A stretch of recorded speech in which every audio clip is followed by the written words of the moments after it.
one common mistake that girls usually do when they try the arm styling. They tense their shoulders, they raise them up, and they try to make their arms moves smaller. They keep the arms closer to the body, like trying to make them less visible.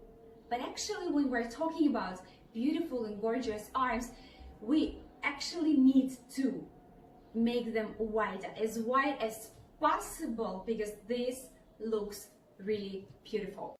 So I actually have a really great advice for you how to make your arms look wider.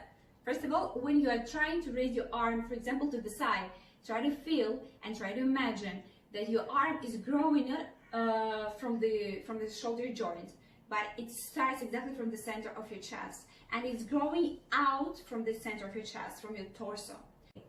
1, 2, 3, 4, 5, 6, 7, 8.